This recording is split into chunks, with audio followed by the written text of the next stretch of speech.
జై శ్రీరామ్, జై శ్రీరామ్.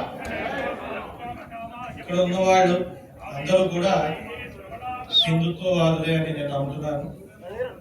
కాబట్టి ఇక్కడున్న అందరికీ కూడా మన హిందూ ధర్మంపై అదేవిధంగా మన దేశంపై జరిగే దాడులు దుర్మార్గాల గురించి ప్రత్యేకంగా చెప్పాల్సింది.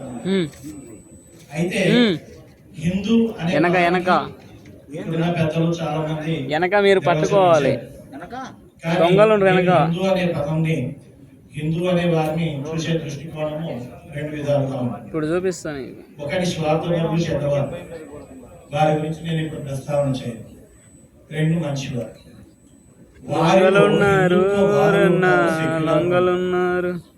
ఎందుకని చెప్తున్నానంటే నాకు 36 ఏళ్ల వయసులో వచ్చే నాకు తెలిసిన ఏంటంటే అన్ని మతాలను సమానంగా చూడాలి. నువ్వే కనుక్కోవాలి. ఎవరు హిందుత్వవాదులు కాదు. కాబట్టి మిగతా వాళ్ళని తిట్టాల్సిన పని లేదు, మనం వారిని మార్చుకునే ప్రయత్నం చేద్దాం. అదేవిధంగా చాలా మంది కార్యకర్తలు అదే మేము సెక్యులర్లకు చాలా విషయాలు చెక్ చేసాం కానీ వాళ్ళు మారవు, వాళ్ళు ఇంతే అంటారు. వీళ్ళు ఏదో పుట్టుకతోనే హిందుత్వాలు అన్నట్లు. వారు ఎంత హిందుత్వ భావజాలం కుటుంబంలో పుట్టినా వారు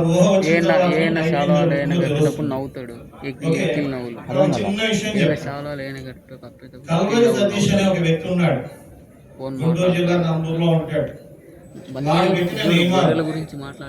ప్రతి ఒక్క సంఘస్థుడు ప్రతి ఆదివారము సంఘములకు రావలేను. అది మనకు అన్వయించుకుంటే ప్రతి ఆదివారము ప్రతి సోమవారము గుడికి వెళ్ళాలని అనుకోవచ్చు. ఓకే. రెండు, ప్రతి ఒక్క సంఘస్థుడు దశమ భాగము చెల్లించగలము. ఇది అందరికన్నా ముఖ్యమైన వాళ్ళ విషయంలో. ఓకే. మూడు, ప్రతి ఒక్క సంఘస్థుడు నెలకి ఒక కొత్త ఆత్మని పరిచయం చేయాలి. ఎవరిని? ఆత్మని, మనుషుల్ని కాదు. ఓకే. వాళ్ళని మనుషుల్ని ఆత్మల లెక్కలో వేసుకుంటారు వాళ్ళు. అంటే ఒక క్రైస్తవుడు కాని వ్యక్తిని సంఘానికి, అంటే వాళ్ళ వ్యవస్థకి పరిచయం చేయాలంటాడు. అలాగే ప్రతి ఒక్క సంవత్సరము ఒక కొత్త ఆత్మని దేవుడి లోపలికి ప్రవేశింపజేయాలి. అంటే సమాజం ఏమని కాదు, వాడి మతంలోకి మార్చుకోవాలి. అంటే వాళ్ళు టార్గెట్ ఎంత పెట్టారు? ఒక వ్యక్తి సెక్యులరిజం నుంచి లేదా వేరే మతం నుంచి హిందుత్వంలోకి వాళ్ళ లెక్కలు క్రైస్తవంలోకి మారడానికి ఒక్క వ్యక్తిని మాత్రమే టార్గెట్ గా పెట్టుకున్నారు. అది సంవత్సరానికి.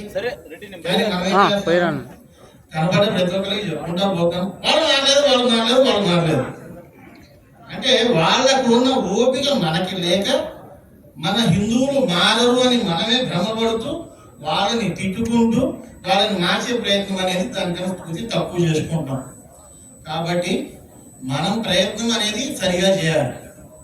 మనం ఒక సెక్యులర్కి చెప్పి వాడు వినకపోతే అదే పాస్టర్ చూడండి, వారి ఇంటి దగ్గరికి, హిందూ ఇంటి దగ్గరికి వచ్చినప్పుడు పేడ నీళ్లు కొట్టినా కూడా రెండో రోజు కడుక్కొని మళ్ళీ వస్తాడు.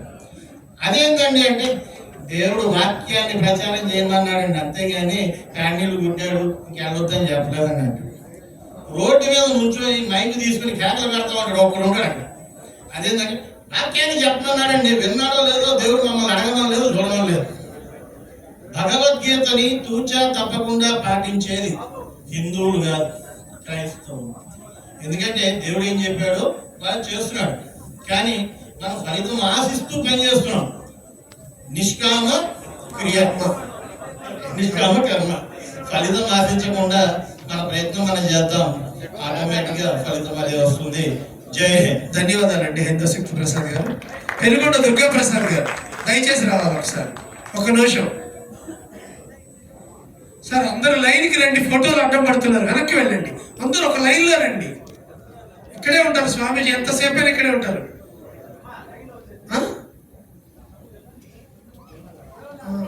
బ్యాగ్ కుటుంబానికి ఒకటి బ్యాగ్ అండి, గిఫ్ట్. పెనుగొండ దుర్గా ప్రసాద్ గారు మాట్లాడతారు.